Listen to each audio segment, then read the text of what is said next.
Slowly, I would like to introduce our next speakers, Vinnie and Alex. They will start our second day on the strong note of ups and downs working with Agile coaches. Expect a lot of experience-based tips on how to make it work and how to take the best of it. Vinnie roams the world as an Agile adventurer, but also certified Pilates teacher and recently picked up the bagpipes. So if you don't know what instrument it is, just think about Scotland. Alex is an Agile consultant specialized in training, coaching, and software development methods. His CV holds both 15 years of Microsoft experience, but also a decade of running and operating a winery. So as you can suspect, he's a wine connoisseur. Remember, to post the questions on the Slack. We'll address them at the end of the talk for our Q&A. And with that, Vinnie and Alex, please let the drama start. Our virtual stage is yours. Thank you very much, Veronica, for that awesome introduction. Really appreciate it. Welcome, everyone. Am I sharing the screen okay? You are. Yes, you're good. All right, great. So thank you, everyone, for joining us. We're so pleased to have been selected, and thank you again for choosing both me and Alex for our talk today. We are so excited to present Working with Other Agile Coaches. Oh, the drama. So this talk will be by me and Alex. So I'm Vinnie and Alex. Hey, I'm Alex. Are we introducing ourselves, Vinnie, like saying who we are? Well, yes, we can. Why don't you tell our audience who you are? I'm an Agile coach in Sydney, Australia, and I travel the world helping people get better with their Agile. How about you, Vinnie? Thanks, Alex. I'm Vinnie, and I'm currently in Perth, Australia. I was previously living in the UK, lived in Asia, lived in Sydney, and now in Perth. I'm an Agile coach, and I'm just really happy to be here, and hopefully we can all share each other's thoughts on this topic. So this presentation is actually interactive, so you guys will also get to play along and contribute. I have the Menti screen up here, and just a couple of questions before we start. If you could get your phones out or your computer, if you put the Menti code in, we have this question that we just like to pose. Have you worked with a coach who is challenging to work with?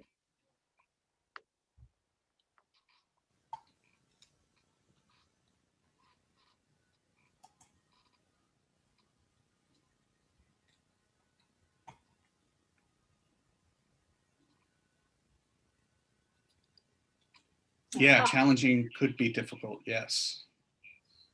Somebody put that into Slack, yeah, could be difficult.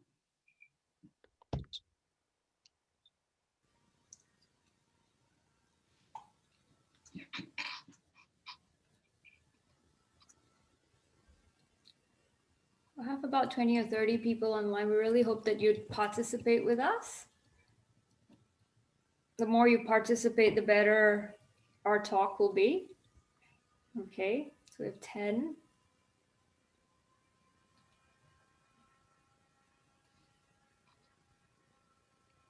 Well, it's not bad, Vinnie. It's about an even distribution there. I know.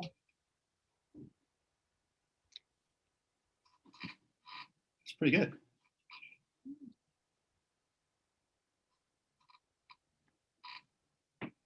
Wow. Excellent. We've never had such an even distribution, have we, Alex? Yeah, I mean, this group of people might be extraordinarily lucky. What was our next question? Okay, next question. So still on the Menti. In one word, describe what you find most difficult about working with them. So it can be Agile coaches, it can be Scrum Masters. We're all leaders here.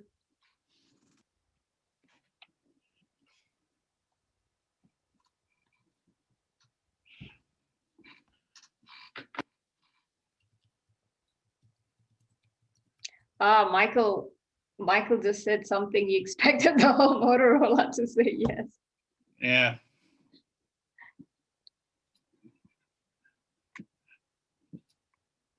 Okay, we're starting to see some stuff Here we're here. starting to get results. Ooh, untrustworthy. Wow. Boring, boredom. Yeah. Not reachable. Oof.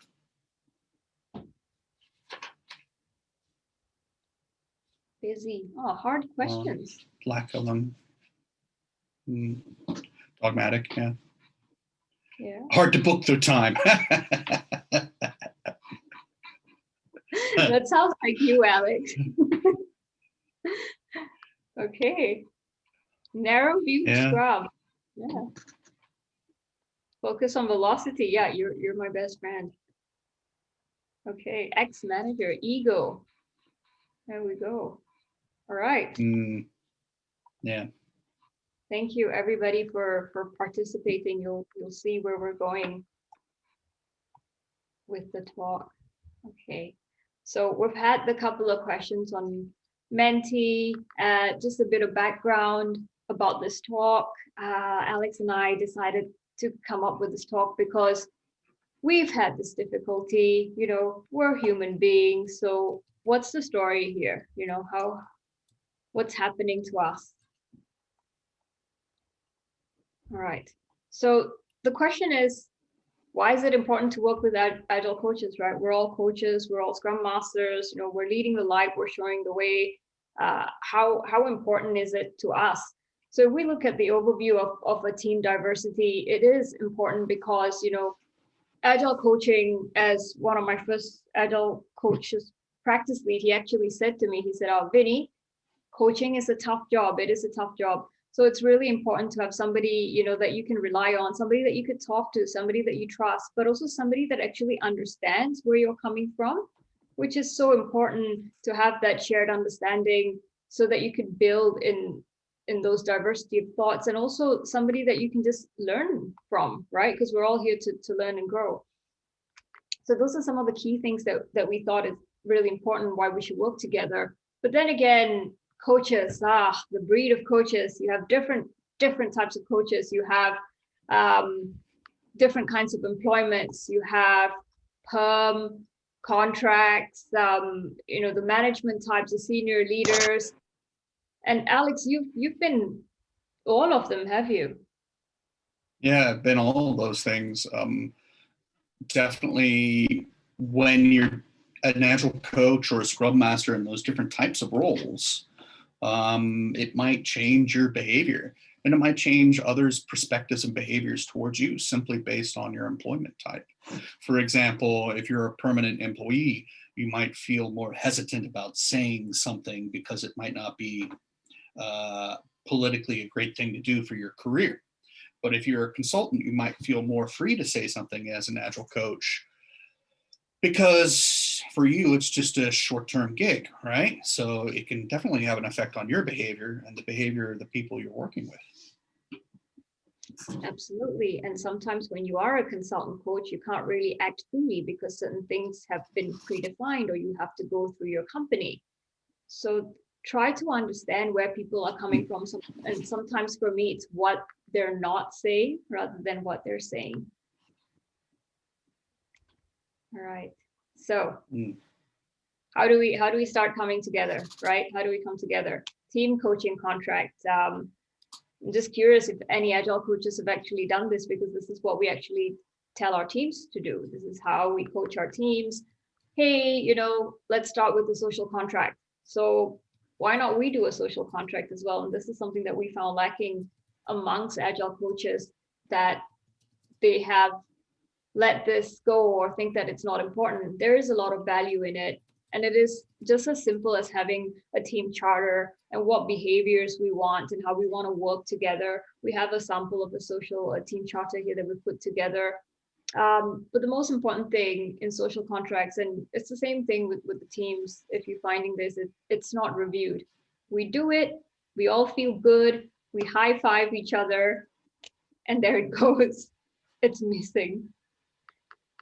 So how do we set the stage? So Vinnie, can I ask you a question about this one? Yeah, sure. This is a sample. This is a sample from an actual coaching team you worked with, right? It is. So would you do this like when you were forming a coaching team or joining a coaching team, or if you had a group of Scrum Masters, like when would you do it? Typically, we do it when you're forming a team. If it's not there, it's not too late. You can start now. When there are new coaches going in and out, it's really good to review and see if, you know, people agree, if the new people agree, if they don't agree. But at the same time, it's just good habit to just review it every month. Okay. Right. So maybe in your retrospectives or something like that. Absolutely. Absolutely. You can do it there, or even with some of the teams that I've worked with, we found that somebody wasn't living the social contract. So at the Scrum board, what we had was a social contract there, just to remind ourselves every single day that, you know, we should have equal voice, we should talk on top of each other. So that's an example. Right. Okay. Empathy, big topic, huh? How often do we have empathy with our other colleagues? This is something, again, that we preach. We tell our teams, let's have empathy for each other. You know, we coach leaders to have empathy. But what about ourselves? And how do we make time and space for ourselves? Because I remember someone put it in the Mentee, right? Agile coach is too busy, no time, can't get hold of them. And it is true sometimes, you know, the expectations of us can be unrealistic, and we tend to forget ourselves. We forget our community. We forget our team, and we just forget sometimes to just check in. And we just say, oh, you know, it's not my work. But ultimately, we need to support each other. What do you think about this, Alex? Well, I mean, I go back right to the beginning where you said, well, you said you have someone to rely on, right? Someone who's got your back. And I think when you're a coach on a coaching team or a Scrum Master on the Scrum Mastering team, you know, with other coaches and Scrum Masters, not only are you relying on them to have your back, but the same applies to them as well, right? So empathy is a two-way street. So I think you have to have empathy for them. You have to help them have empathy for you, and you build a culture where that's just the norm. And certainly creating that social contract where you get together as a team and look at your behaviors on a regular basis and reflect in retrospectives or whatever you call them is a great way to do it, and to build that empathy in your team, because that's how you build trust. And one of the words in that word cloud before was untrustworthy. And I can't imagine anything more sad than an Agile coach in an organization who's perceived as untrustworthy, right? Because they're supposed to be able to be trustworthy. So that kind of makes me sad to hear that. I know. It reminds me of a job advert that someone posted, said Agile Scrum Master. And somebody said, oh, can a Scrum Master not be Agile? Someone replied, yes, there's plenty of them out there. I'll never forget that LinkedIn post. I mean, may have just meant a bit of jest or banter, but yeah, Scrum Masters not Agile. All right. So, Alex, this is your favorite slide.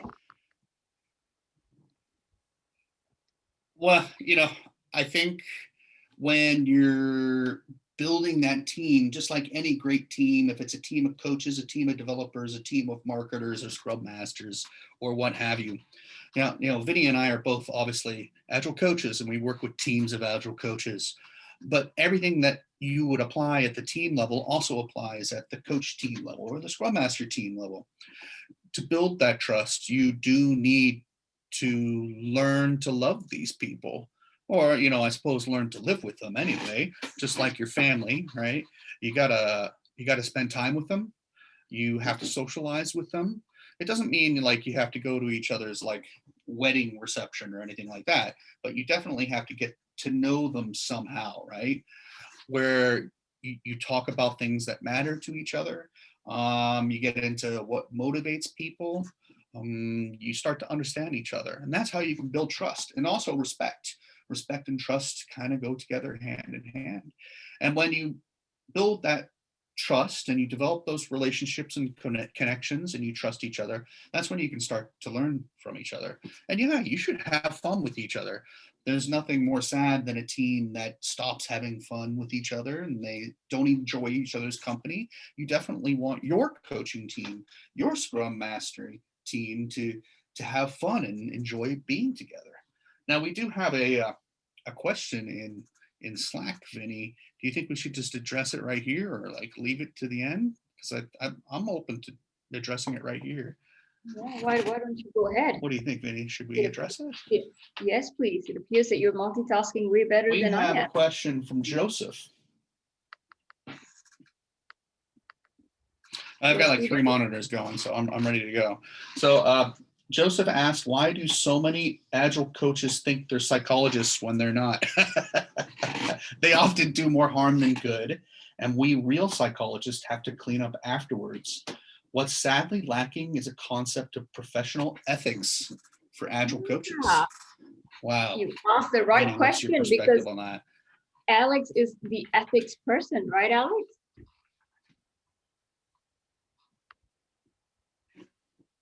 Yeah, what Vinny is referring to is I'm the co-chair of the Agile Alliance Agile Coaching and Ethics Initiative team.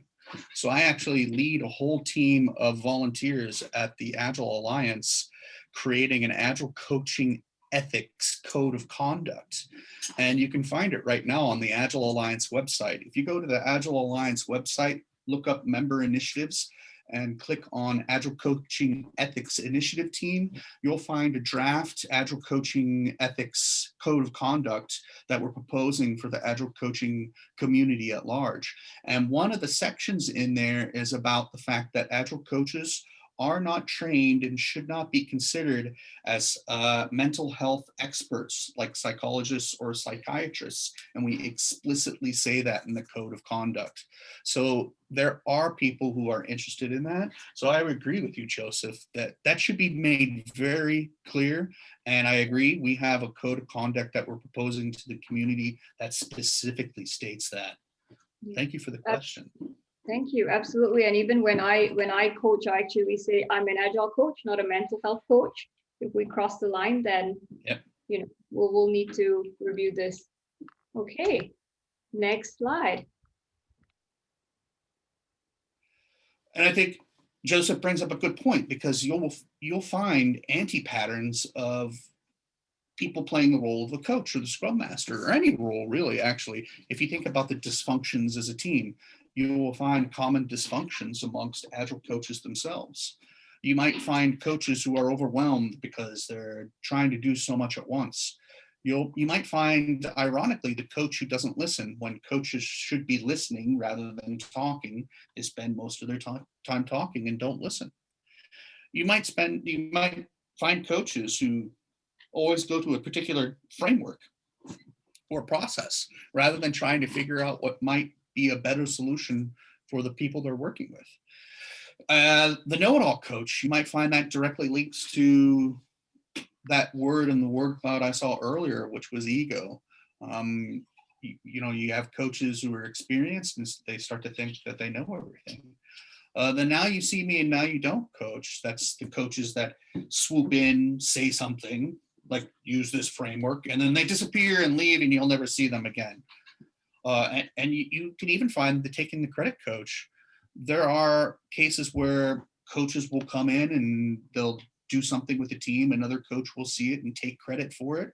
And you even find it examples of it, like in the Agile community, where one coach will say something in the Agile community, like this conference, and somebody else will hear it and use it themselves without properly attributing it. So they might do it in that kind of sense, or they might actually do it professionally at work, where one coach does something and another coach takes credit for it at work. So once again, Agile coaches are human, just like Vinny says, and all of the archetypes, these anti-archetypes that you see in teams with developers and non-coach people, you can see with coaches and you can see with Scrum Masters on their teams as well. Yeah, it exists in us as well. Yeah. Right. So coach teams dysfunction. And in fact, all the dysfunctions you see at the developer team level, yeah, you'll see them at the team level. Which ones of these have you seen? Can you give us some examples, Vinnie? Yeah, so I've seen quite a lot actually. I've seen it for the money, pushing your own agenda, which is really important that, you know, we're here to coach and we're here to coach to the client's agenda, not our agenda. And if, you know, the agenda may seem a bit off for me, right? Mm-hmm. That's our right. That's our role to coach them to the right path. But that's it, right? It's the term is in coaching. We coach, they decide. We don't decide for them. I've seen bullying, I've seen unethical, oh, I've seen the silent one as well, you know, the one that's just so silent and doesn't say anything and just freaks you out because you don't even know whether they're here or there. I really wish I could see you all in person, because you probably would be nodding, oh yes, yes, or smiling or something like that. So it'd be nice for us as well.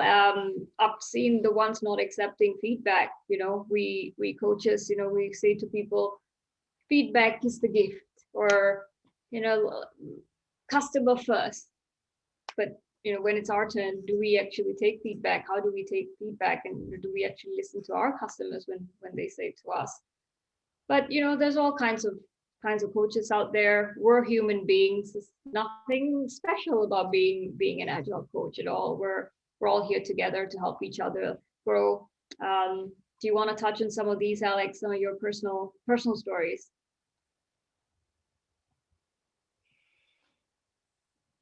Well, you know, I am the chair of the Agile Alliance coaching ethics team. So, you know, I think number 8, being unethical, really sticks out for me.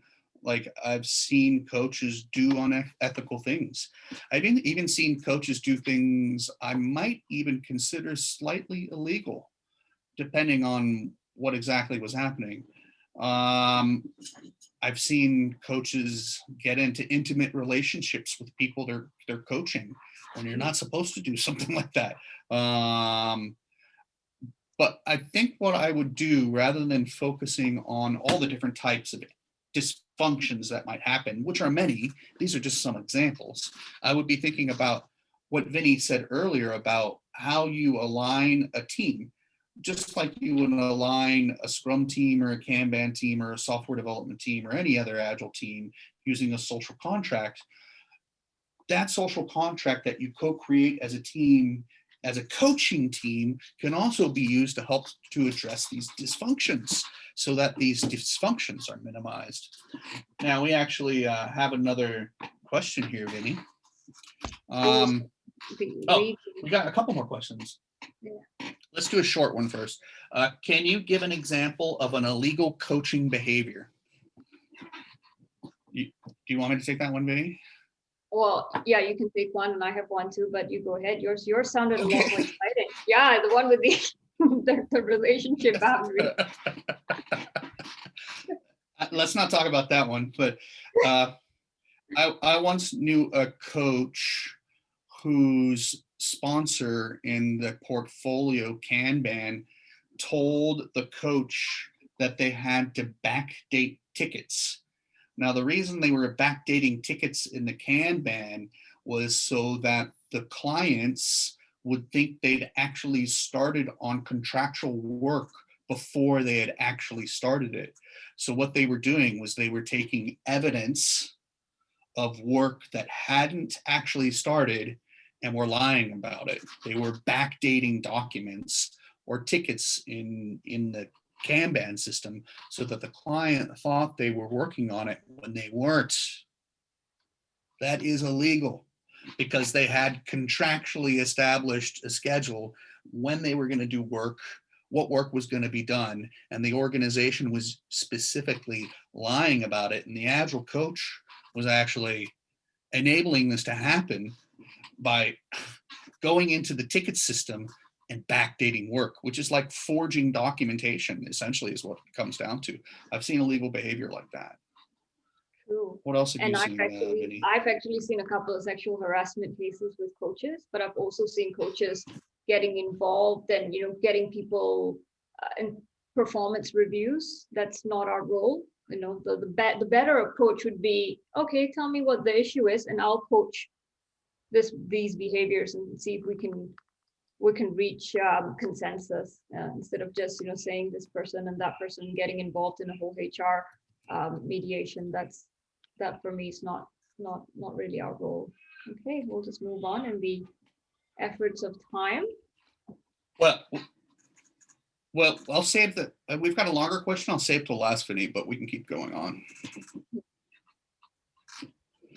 So a capability matrix, if you've never done this for your team, you can actually sit down with your team, like you're kicking off a team or you're doing a social contract. You can even do it as part of your social contract, where you have discussions about what people are passionate about, what their strengths are, what their weaknesses are, the strengths that you can amplify, the weaknesses that you might perhaps mitigate. This is a great way for coaches to learn about each other, for Scrum Masters to learn about each other, to learn about what they're passionate about, what they love. Not only can it tell you where coaches and Scrum Masters might learn from each other, but where they might actually teach each other and where the opportunities for learning and teaching actually are. You might pair up certain people or have certain people go do certain things based on this capability matrix. A capability matrix can be as simple as a spreadsheet. Like Alex really likes to do, I don't know, relationship coaching, wine tasting. There you go. That's definitely a skill I have. And Vinnie likes to, do Pilates and go swimming or other coachy stuff. And you can actually refer to this matrix and it can actually help your organization figure out what coaches might be more appropriate for certain types of work in the org. A great way to do this. Management 3.0, if you're familiar with that, you can use that capability matrix in Management 3.0 for your coaching team. Yeah, it's exactly what we tell our teams, right? Cross skill, build your T-shaped skills. How often do we do that? How often do we shadow coach or pair coach? So I hope, you're trying to see that whatever we teach our teams and coach our teams, we should be also looking after ourselves at the same time. Okay, retros. We touched about this, didn't we? Coaching retros and how we can bring the social contract during the retros. Yeah, but as coaches, Alex, we should have retros. I'll be keen to hear how many of you actually have coaching retros. If if you're working. Yeah. Scrum Masters, yeah, let us know. How do you make them visible? Same thing, how we tell our teams to make it visible. And ultimately, how do we commit to them, right? How do we help the whole system grow? Okay. Right. Fatigue. Yes. Well, I think we've all been here eventually, Vinnie. I know you have. I know I have. I know all my Agile coaching friends have been in this pit of despair where perhaps you're the only coach in the company, or you might be the only coach in the organization, and it's lonely and things are hard and you start to feel like you're alone and it's a hard place to be. There's no one to rely on, no one to talk to, and you're spread everywhere very thinly. In Australia, they have Vegemite, which is this disgusting stuff they spread on toast. But, in the United States, it'd be peanut butter. Perhaps in Poland, it'd be some type of jam, but you're just spread all over, right? So you as an Agile coach are subject to burnout and mental health issues and fatigue, just like any other person who's stretched to their limit. And because Agile coaches tend to emphasize the fact that they're helping other people rather than themselves, they may neglect their own mental health. They may not practice any of the mindfulness or practices that they would tell a team, like having a sustainable pace. I know myself during pandemic, I've struggled with having a sustainable pace. And I think, Vinnie, I think you've probably seen that in your organizations as well. Yes. So make sure you take time out as an Agile coach, take breaks, just like you would tell a team to take breaks for your own fatigue and mental health. Yeah, and I also find sometimes when you're in when you're consulting as a coach, it can be quite isolating. You can be alone, you don't know who to talk to. Are you allowed to say anything? Are you not allowed to say anything? That can be really tricky. And sometimes just knowing and being there, just as how, you know, people come to you to have an ear to listen to, just having that friend is really important. Personally, for me, sometimes I do like to cost extra for mental health, just so that I, you know, could decompress as well. There's no shame in talking about it. The thing is, I always say it's like a car. If something's wrong with your car, you'll go to a professional, right? You get a mechanic to fix it. So sometimes when it gets too much, just go ahead and, you know, book yourself an appointment and let the professionals do their role. So this is something I've taken personally to heart. So there we go. We're almost at the end of our talk. So hopefully by now you'll see practice what you preach, right? Agile coach, scrum master, senior leaders, how you show up for your teams and how what you do is really important, because you can't really change other people. The only thing that you can change is yourself. And the only thing you can do is role model and mirror the behaviors that you would like. And, you know, hopefully people will start to see you in that. And we should be continually learning and growing. And Alex loves this because he's always doing some course, he's always doing something. The both of us are quite active in our community. We really like giving back. But I feel in the last 3 months, Alex, have you not done like 3 courses or something? More than that, but one of the things I like to ask other Agile coaches is, who's your Agile coach? Because I feel very strongly that all great Agile coaches have Agile coaches themselves. So, you know, ask yourself, if you're an Agile coach or a Scrum Master, who's my mentor? Who's my coach? Who's helping me develop? Because just like you help other people develop, it's great to be helped in your own development as well.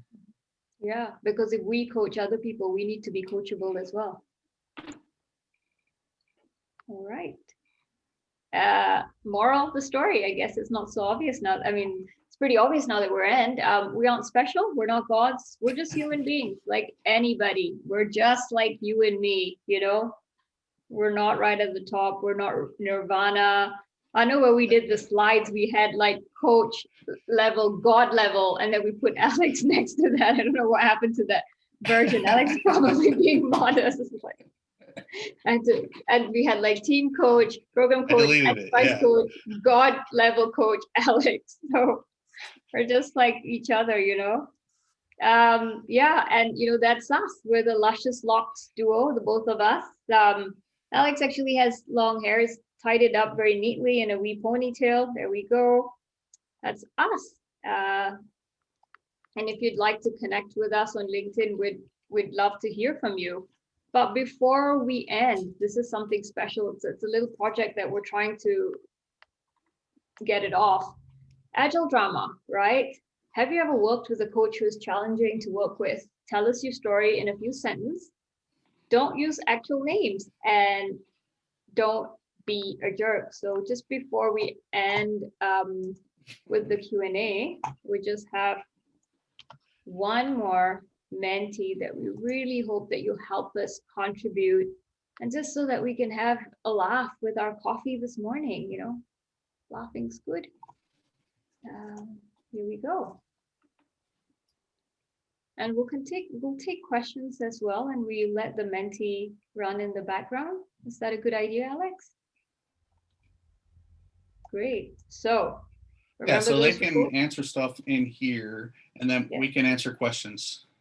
Yeah. So after hearing our presentation, if you find yourself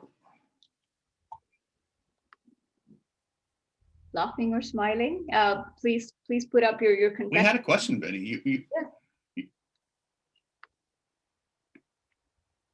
You ready for this? This is a big question. Are you ready? Okay. Should I be scared? It's from Theo. The question is, I don't know, it's long. how do you approach a situation when you see someone that requires mental health support and is your superior in your organization? This is someone that you support in Agile coaching. What expertise do you have to classify something as a mental health concern that requires support from a psychologist and psychiatrist? How do you communicate with them? Should you communicate anything at all? Move the conversation to discuss superficial topics and team dynamics rather than them for the need to address their root causes that triggers anxieties and impacts the team? Should Agile coaches and Scrum Masters become mental health awareness supporters as a way of addressing this? Woo, that's a big one. Yes, I was scared. I was scared. There's What do you quite, think? there's quite a few there. I'm doing my best to actually break down the questions and see if I could answer wee bits and pieces. I'd like to talk about, should Agile coaches become mental health awareness supporters? Should we or shouldn't we? I guess there isn't really a right answer, but I have seen some of my coaching friends become mental health first aiders. I have seen some of my Scrum Master friends become mental health first aiders, and some of them have done it through the company, and some of them have actually paid by themselves and done it privately. I think it's a recommended thing. And there has been in a company that I previously worked with, one of the companies, the Scrum Master was a mental health first aider, one of the Scrum Masters. And it was really good because that person was really trustworthy and people actually went to talk to the said Scrum Master. However, the Scrum Master knew how to compartmentalize, and this is really important, your role as a Scrum Master and when you're stepping into that mental health role. How do I know? Well, you know, I'll offer. yeah, go ahead. I think that's a bit of a lag. Yeah, I'll offer my 2 cents. Yeah. My 2 cents would be when I'm coaching someone and I feel like there could be a mental health challenge or issue, I'll basically stop that session, or I'll say something like, I think we're getting into something that's mental health related. And then I'll actually explicitly say, I'm not a trained mental health provider. I'm not a psychiatrist. I'm not a psychologist. And I'll actually recommend that they go consult a specialist. And I specifically won't talk about that area that I think is a mental health challenge with them until I've talked to them again and they've said they've gone and actually gotten professional help. So that's what I would do. That's what I would recommend. Now, as for awareness, I think you get better as an Agile coach becoming aware of when someone might be having a mental health challenge. When in doubt, I just rely on my common sense. But you can actually get special training on how to become aware of mental health issues. But as someone who's a non-practitioner of psychiatry and psychology, I would never try to treat it per se. So I'm usually very direct and very clear about the demarcation so that there's no ethical issue, right? Because if you do get into that area and you're not trained for it, then that becomes an ethical issue. And you really don't want to get into that area. So it's best to be straightforward. Yeah. And we have a confession. We have one. Oh yeah, excellent. We also have another question. Yeah. Everyone should be a mental health supporter. If you're injured and go to a medical specialist, mental health should be treated equally. If you see someone struggling, direct them to seek help. Yeah, I don't think it's a question, but it's a good observation. I agree with that. All right. What other questions do you have? We love questions and we love sharing. About last month, I did refer one of my coaching clients to a mental health specialist, because I just felt that the same themes were coming up again and again, and it was more of the pit of despair. And I just had to say, you know, I really think that you should seek some professional help here. Yeah, exactly. And Exactly. support them as well. Let them know that there's no stigma. Okay, so I'm very happy when my questions help to find solutions, but sometimes I would love it if this person notices my input and a lack of appreciation. Ah, whoever you are, virtual Yeah. hug, yeah. I thought this was quite funny as well. Somebody that didn't understand the basics of Agile. Control C, hugs. Control C and Control V, Agile. We've got quite a lot of that cut, copy, paste. Agile people. Cut, copy, paste. All right. Well, if you have no more questions, we're happy to let you go have a coffee break, because I know it's like, what is it, like 10 a.m. in Poland, right? Almost. Almost. It's nighttime. Yeah. Yep. Okay. All right. Yeah, so Thank there's you. a lot of coffee discussion. I think it's gonna like continue also during our coffee break. Wow, we have some people 2 a.m. and they was like, yes, thank you very much for your talk. And I was amazed that you handled also discussion during a lecture. That was awesome. Thank you.